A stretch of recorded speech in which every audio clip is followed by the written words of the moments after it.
Check us out to hear the latest on life in the volunteer state. Yvonnca and her guests discuss everything from life, love, and business with a Tennessee flair. It's a Tennessee thing! Always relatable, always relevant, and always a good time. This is Talking Tennessee, and now your host, Yvonnca.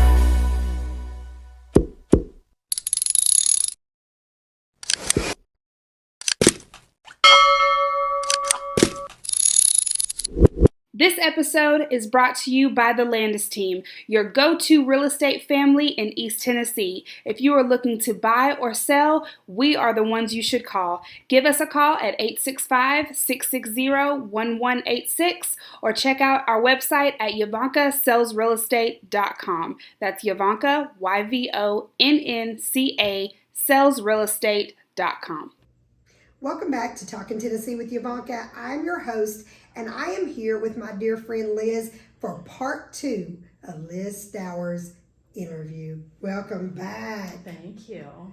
Well, who inspires or inspired, either way, Liz, who inspires you? You know, I was trying to make this transition in my life. Got to hear a couple times, which was a real honor, Coach Pat Summit. I just loved her can-do attitude, read her book, Reach for the Summit, the 10 things that she believed in, her 10 pillars. And I love the one, surround yourself with people who are successful. And she goes, I'm a type A personality, yes, and I'm going to surround myself with people who have the same kind of work ethic that I do. And I think well, I love diversity of yes, personalities because I think they help you grow. I tell people, I don't want a room full of me at right, all. We'll never get anything done. So I love having someone who's totally opposite of me when I'm trying to make decisions or trying to figure out a certain path. But I do believe there are toxic vampires out there. I agree. That hold you back. There's many. And I think as you get older, you start to recognize what those patterns are.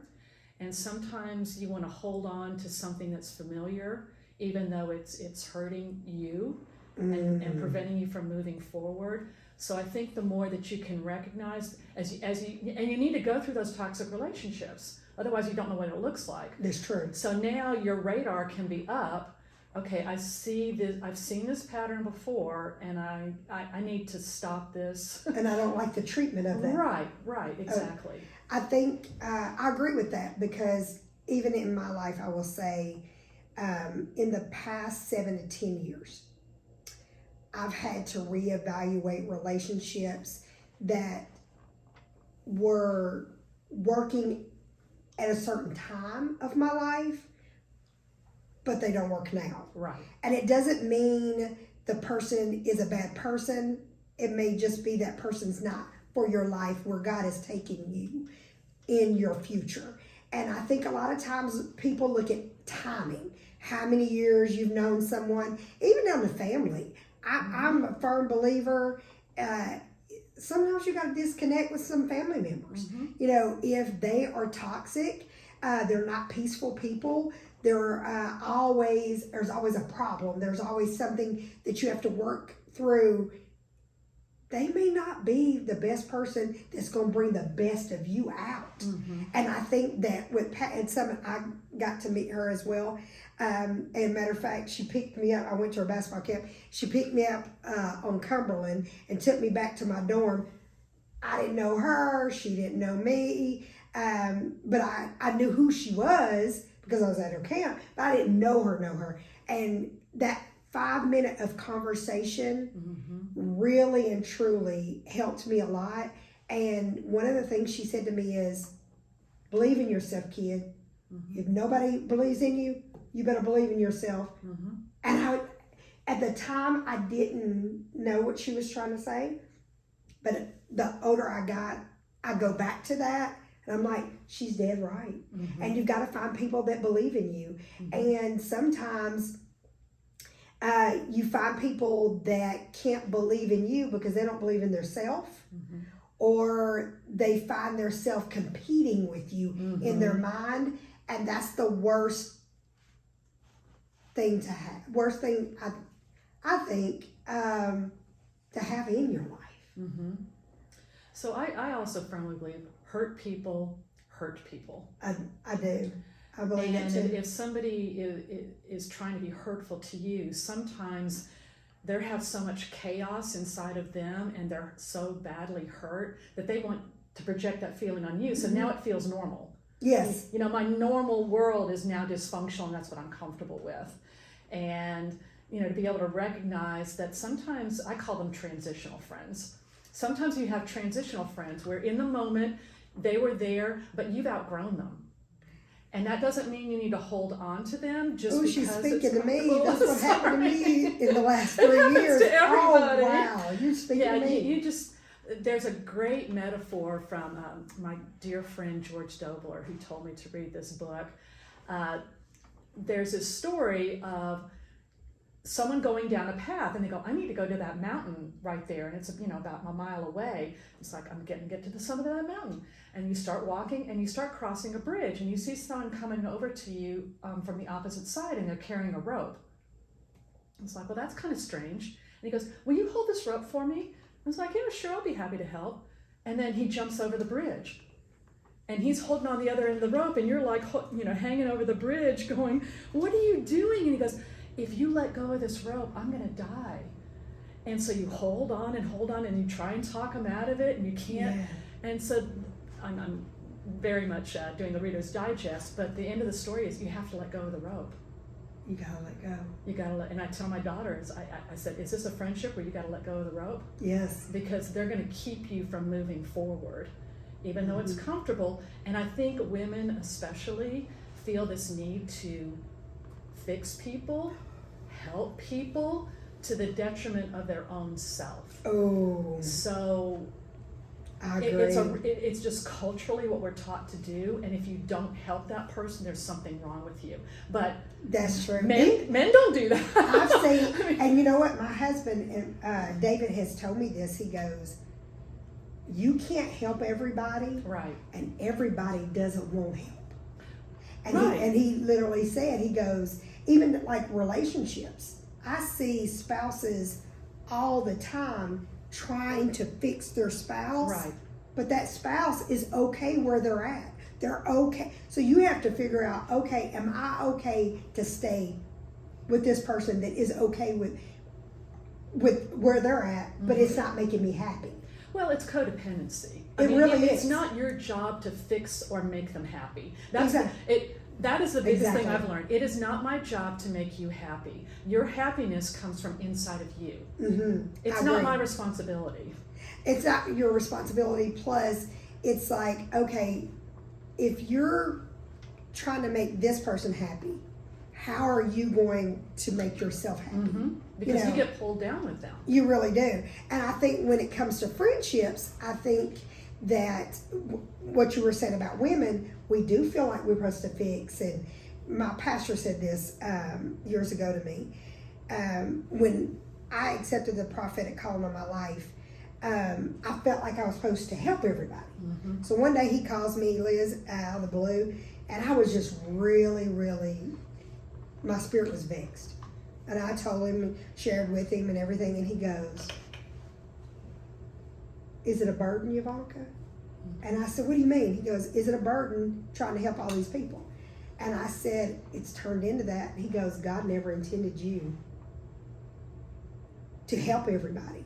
He said, it's God's timing to help everybody. He said, you help the ones that you can, and you leave the rest of them to God. He said, when it becomes a burden, it was never intended for you to touch. Mm-hmm. That was like life-changing for me, because it was like, okay, I can let go. Mm-hmm. I don't have to feel like I have to help everybody or want more for them than they want for themselves. Mm-hmm. And so when he said that to me, I started applying that.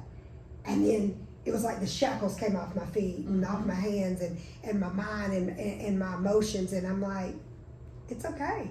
Mm-hmm. It's not my job. Mm-hmm. It's their job. If they feel like they're happy with that, you know, in relationships, in friendships, I'm okay with it. Mm-hmm. but it's just not good for me. And so I moved on. And so I think that's the biggest thing is you have to learn how to move on. Or to recognize that you're taking, that person's struggle is what they're supposed to go through. So now you're taking that self-awareness journey away from them. And that's demeaning to someone. Yes. And I think sometimes that people think that they're supposed to bail out whoever, and God is taking them down a journey, and you could be blocking them, their breakthrough, because you're trying to fix something that God never told you to fix, or God never told you to get involved. That's right. You know, that type thing. So I try my best to hold myself accountable more of what I allow myself to get involved with. And I think this is a real problem with, if we're going to be on the subject of women, with mothers these days, is, I spoke to a group just a little while ago, I just see more and more parents like trying to keep their kids not only from failure, but from disappointment. And I always told people, you should prepare your child for the road, not the road for your child. When you try to artificially create this perfect world where they're now the valedictorian because you went to the principal and got the GPA up, a couple tenths of a point, that all comes back to haunt. It does. Now that child because feels they know like, they didn't earn I'm it. not capable. I guess it goes back to moving back to Knoxville, and it's like asking parents permission when you're an adult. It's like, my parents were out of my life when I was 16. I was earning my own money. I was, living kind of on my own. I just never thought to ask my parents these things. But children are so tied to their parents. Yes. But more, the parents are still tied to their children because they want it to be perfect. But I think that we should help our children, but not enable our children. Yeah. It's like what we had a conversation, viewers, offline about Jaden. And my son, y'all know, my son spoke about him being an introvert and that he thought it was easier for me because I'm a talkative person and he's not. And so I explained to him, as an extrovert, a lot of extroverts get tired of talking. We get tired of, starting the conversation sometimes, but in rooms that are quiet, we just feel led to try to get the conversation started so that everybody can enjoy. And so I told him that is a responsibility that sometimes we don't want. And so I was telling Jaden with Leadership Youth, I told him flat out, I thought that he should apply for it. And I didn't know if he was going to get in or not. I said, but at least you can say you applied.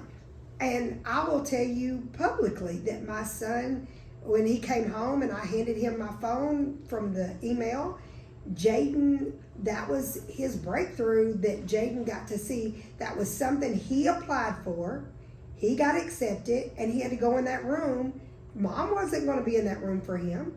Mom didn't get him in that room. But the biggest thing is Jaden got to see, you know what, I don't have to speak like my mom. I don't have to do these certain things, but I can find my comfort. So I thank you and everybody at Leadership Knoxville for helping my son find his way, and hopefully he'll keep going. And while we're talking about Leadership Knoxville, let's talk about you trailblazing in Leadership Knoxville. Tell me about your journey and what have you learned and what do you want to do? Because she's going to be the next board chair. I was telling Yvonnca that I really think I found my people in my Leadership Knoxville class that not just women, but especially men. I just think I've had a lot of stories, I've heard a lot of stories that sometimes successful women in history have had, I know this is going to not come out the right way, but have had a man pushing them forward. I think we all need each other. Women need women, but I think women especially need, for me, my mentors have been men. Yeah. That said, you can do this. I see this in you. and have really pushed me on some of these boards to just take a more of a leadership position, which I didn't think I had in me. Yeah. And I was sometimes scared to death. Yes. But and I would just look at them, and that sense of calm would come over me that, okay, I can do this. Well, I'll tell you this with my husband. David met you at the grand opening of Range Rover, okay? And you remember we had already met and all that stuff. And I'll never forget, David, when we left that night, he said, she is everything that you said she is. Aww. And I said, what do you mean? And he goes, I love to hear her talk. He said, you can hear the passion. Because I told him you're a very passionate person. And I said, whatever she's doing, it just seems like that she is so passionate about whatever it is. And he said, you can hear it. It's like a rattle. And I was like, it is. And he goes, he loves to talk to you. So I want you to know that. Yeah, so speaking of men, and look at the mark that you're making on men. You know what I'm saying? My husband is an introvert, and he's came out so much with his leadership Knoxville class, and David he's so brilliant. But I think that just having women like you that he can respect, that he says, you know, she has substance, she's bringing substance, she is passionate about what she's bringing. I think that speaks volume in you, and I think you're going to be a great board chair. Oh, thank you. So when you were in class at Leadership Knoxville, what did you learn that you didn't already know? Learned what this great community is. Things, I've been here 25 years. Every week I hear it from everyone that there are things I had no idea existed. I think one of the most profound experiences I had was doing my school visit to Lonsdale. Okay. And I went in with a certain, should we say, bias. I expected that community to be African American. Okay. Went in, so there were 5 of us, very tall. We just happened to all be white. We went in the pre-K room, and about 4 of the little 3-year-olds just started crying when we walked in the room. And the teacher's like, and I'm like, what did we do? And she said, we don't know what happened to these children. We're trying to piece things together. So my bias was, I'm just thinking, this is what the school population looks like. Half of the school population are Guatemalan immigrants. They don't speak Spanish. They don't speak English. They speak Guatemalan dialects. Okay. So you talk about a challenge for teachers. Wow. When people look at these test scores, it's like they're dealing with people. Oh, and so that's half their population. 20% of their population are people from Africa. Okay. Not African American, from Africa. Yes. So now they're speaking French. these dialects Yes. that these teachers don't know. Correct. And then like the small percentage are Black Americans. Yes. So I'm like, wow. Nothing what you thought. Nothing what I thought. So apparently these children that were crying had been in transition with law enforcement. Oh, gosh. And it was scary to them. Yeah, and they were scared. And so they thought it might be us. So when you walk, yeah. Okay. Because we didn't look like people in their school. So they thought you were probably the authorities coming to get them. Oh, wow. And they're 3. You know, they don't know. A 3-year-old scared. That really rocked my world. Another one that just totally, I'm like, are you kidding me? My dear classmate, Daniel Watson, introduced me to the topic of toxic charities. And this goes back to like friendships. That's a good class. That was a good one. It ruffles some people's feathers because you're expected to do the angel tree where you give kids things. And he grew up in that environment where churches came and they gave. And he said there are literally groups that we know where the well-meaning people come in with the bikes and the Christmas presents, and the dad goes out the back door. And he said, you know, I just noticed with my mother, her dignity was being taken away every time that happened. Yes. It's like, I can't provide for my kids like that. Somebody else has to do that for me. Yes. So the 5 steps, and I really try and incorporate this, especially, you know, when you're transitioning an adult child. You know, helping hurts. Yes. Sometimes. It does. And that's when you need to learn when to step back and when to be there as a support system. So the first step in all this one-way giving is appreciation. Okay. Then it's anticipation. Then it's expectation. Then it's entitlement. And then it's total dependency. So when you keep giving, whether it's emotionally, physically, materially, and that person isn't putting skin in the game, they become very dependent on you. I agree. So what you need to do is start empowering. So what Daniel Watson did when he was at Restoration House, they would bring in brand new items and sell them at garage sale prices for the moms. So they could afford them, and they're truly giving them to their children. Right. And not degrading them. Right, not leaving them out of the picture. Yes. So they either have to work at the properties, weeding, cleaning, whatever, or taking some from their job. Right. One of the really lovely things is that now, we're trying to break that generational entitlement that goes on. And one of these moms said, my son wants that bicycle that's in your store, but he's going to have to sign a contract with me and you to get that bicycle. I love that. So now he's just not given this bike Yes.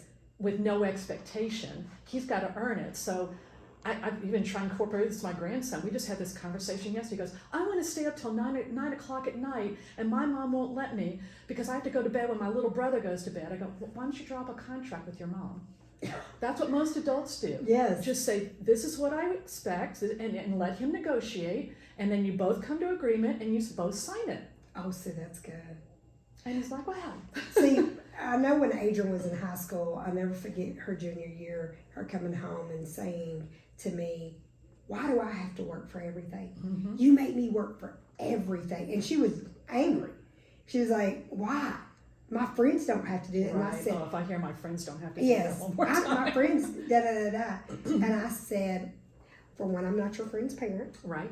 And I said, for two, you will appreciate it one day. Yes. And I said, this is just the way it's going to be.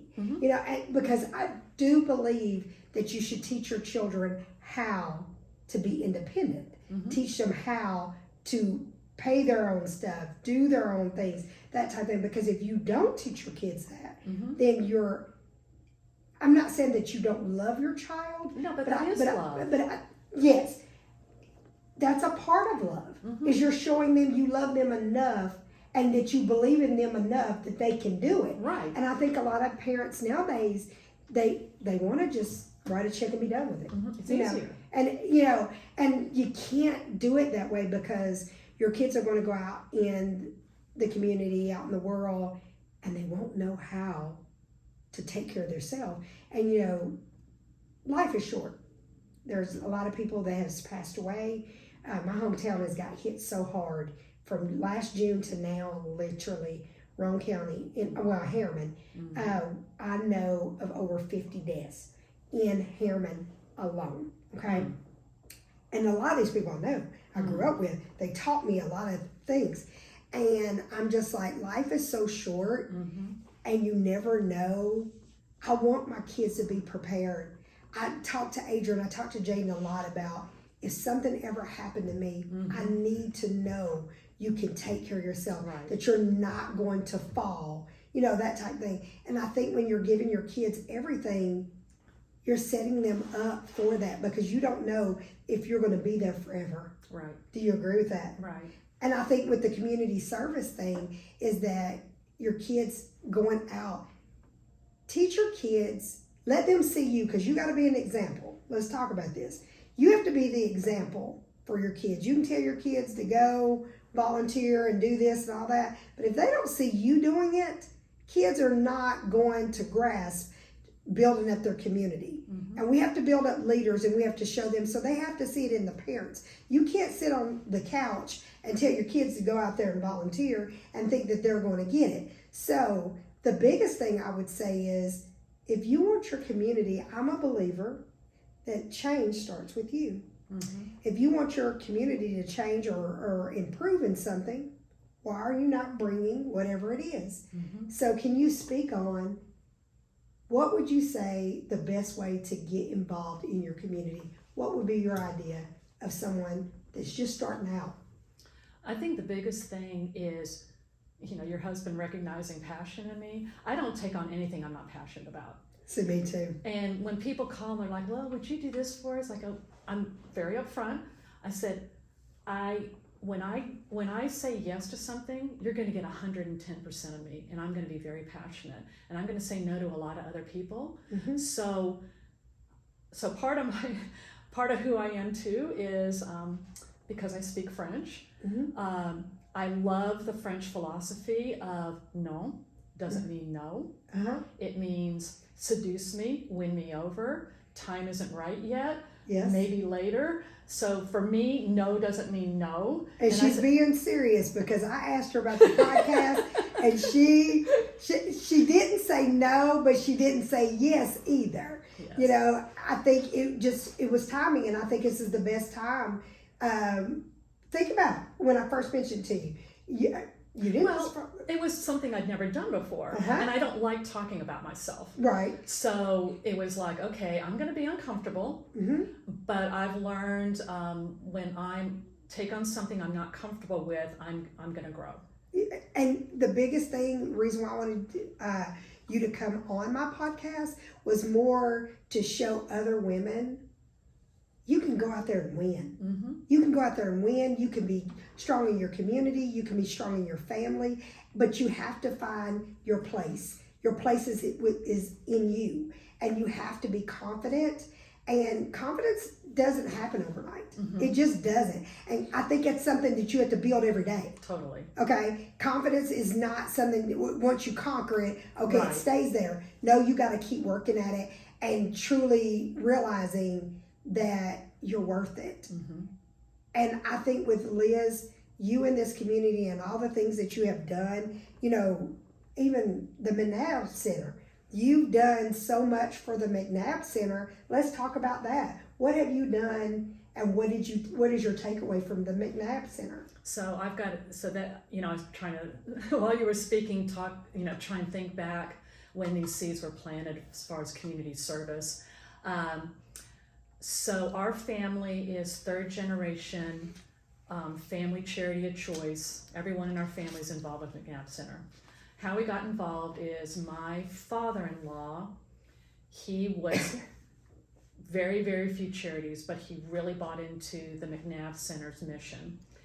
So I got a phone call that they asked me to be on the board, and I was on 0 boards at that point. Okay. I got a phone call that said, Liz, we really want you on the board. I told this person whose daughter was in my Girl Scout troop. I said, well, he goes, I really need women on my board. And I said, okay, well, I don't think I'm really your typical woman. I'm pretty upfront and kind of straightforward. He goes, Liz, that's exactly why I'm calling you. She's like, I'm outspoken, and I'm going to call it for what it is. I go, I don't know what you mean by I need women on my board, but this is what you're going to get if you ask me. So I went to my first board meeting, and I had no idea what they were talking about. They use acronyms for mental health issues, substance abuse issues. I'm like, I am way over my head. I don't know what's going on. I don't understand it. I went up to Andy Black, who was probably the first mentor who believed in me. Okay. He knows that. I praise him all the time. Okay. Thank him, grateful. I went up to him and I said, Andy, I am not the right fit. This is not the right fit for me. I don't know what you're talking about. And I said, I'm just a mom. And he literally stopped and he looked at me and he goes, Liz, I need a mom. I've got enough attorneys. I've got enough physicians. I've got enough bankers. I need a mom. And after that, I went, well, I guess there is value in having that emotional intelligence and maybe seeing, and that's one of the things I learned through Leadership Knoxville, have those different voices in the room. What is that perspective you're missing that maybe you never thought of before? It's a piece of the pie. Yeah. It really is. I've gotten to the point now, I'm not comfortable unless I have a team of diverse voices around me. Because just going on my own, I know it's not going to be that great, and that's one of the things that theater taught me. It's like, well, when you start, throwing the stuff in the room and seeing what comes and what sticks, all of a sudden it was something magical and beautiful that nobody in the room thought would happen. But yet it's so beautiful when all these diverse opinions, no matter how wild they are, and that's why I love yes and with improv, is Right. don't ever shoot down a crazy idea, because it might be something that's the impetus of something that no one ever thought of before. Yeah, and I challenge myself to not allow my insecurities Right. to close doors that God wants me to walk through. So I can relate to what you're saying, because there's a lot of times as women that if it's not something that we're comfortable about, that we feel like that we don't have substance to offer Or to the that credential. room, or that Yeah. type thing, or the umpteen degrees and all the Right. different things. But a lot of times, like I'm about to speak for Tickle Engineering at the end of the month, and I asked him, I said, I didn't graduate from University of Tennessee. I said, I'm not an engineer. I said, why do you want me? You know, because I just really wanted to know. And they said, we don't need you to be an engineer. And you Right. don't have to. Right. We would love that you graduated from UT, but that's not what we're geared for. She, the Hannah who asked me, Hannah said, we need a leader. We need a leader that is going to speak up, speak out, and say how to lead and how to find their way and teach these engineers that are about to graduate how to find their place in their community. And I was like, then I'm your person. You know, it's really funny you said that, because I'm going to be part of a panel for scholarships at Tickle. Are you? So I have a named scholarship. It's a Liz Stowers scholarship for a woman in engineering. Really? Because I was really good at math in high school, and no one ever told, because I build things now. Yes. I'm like, I think I could have been an engineer and really loved it, but no one said, have you ever thought it'd be about engineer? And so I thought, there were so many incredible young women in that school, College of Engineering. My father-in-law, oh my goodness. My father-in-law taught 30 years in that department. Oh, are you kidding? Yeah, so it felt really good for me to call. He lives in Florida now, and my father-in-law is very famous in that field, and he travels all over the world, and he speaks. My father-in-law is 82 years old, and he still speaks and does his community service and everything.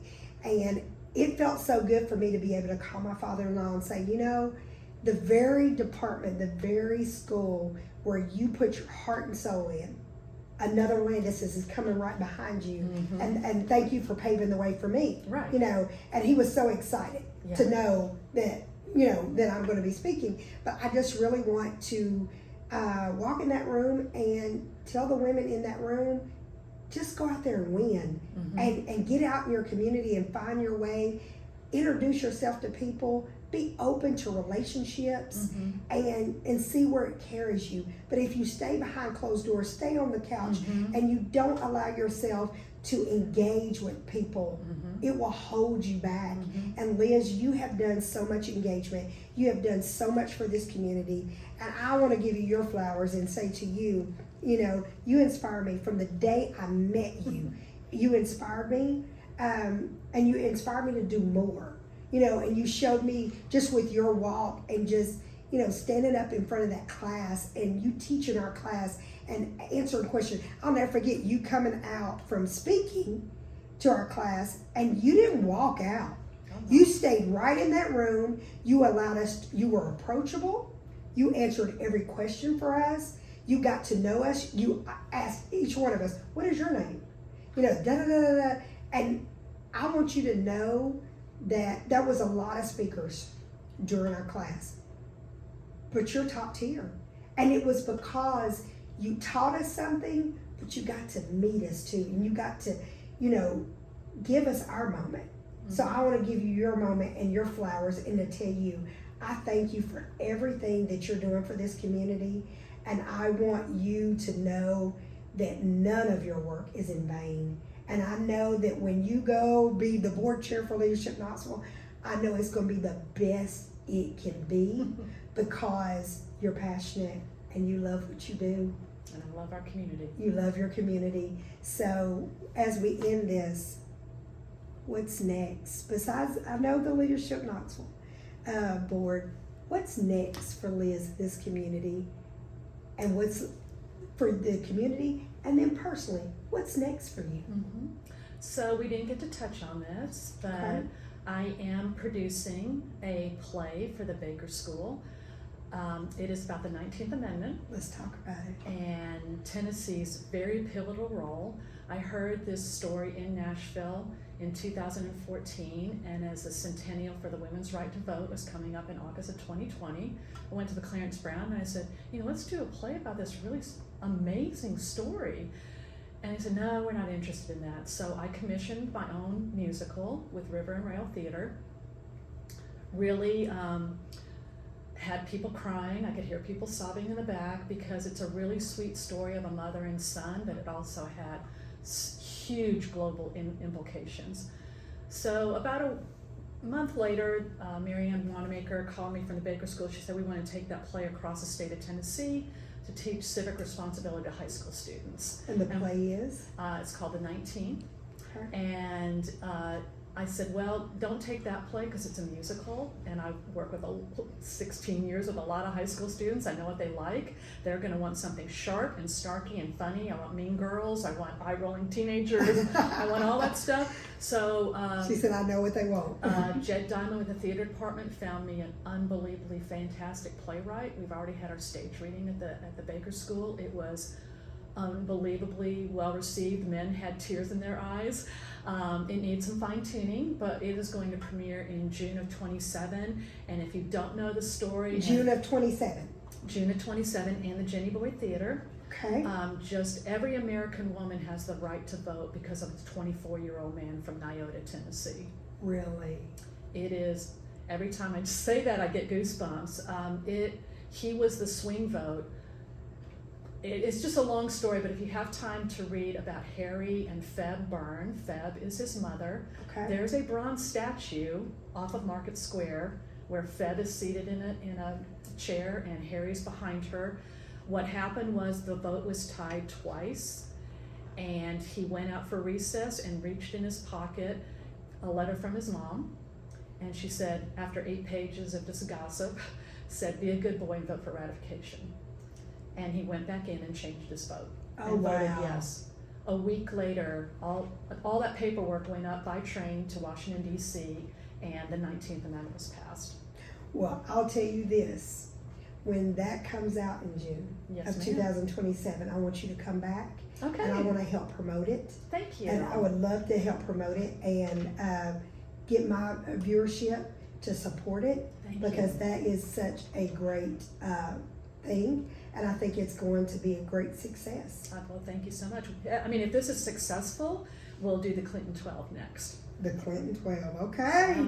Okay, so we've got some great things that is going to be coming down the pike with Liz, because I'm going to have Liz on one of my panels as well for this podcast for season 8. She doesn't know that yet. I just said it publicly, so she can't say no. But tune in. And just know that Liz Stowers is a trailblazer, a pioneer in this community, and she is here to inspire you to win and win big. Bye, guys. Thanks for listening to Talkin' Tennessee with Yvonnca. Watch out for our weekly episodes from the first family of real estate, and check us out on the web, www.YvoncaSalesRealEstate.com. See our videos on Yvonca's YouTube channel, or find us on Facebook under Yvonnca Landes and Twitter @Yvonnca Landes. And don't forget to tell a friend about us. Until next time, Yvonnca signing off.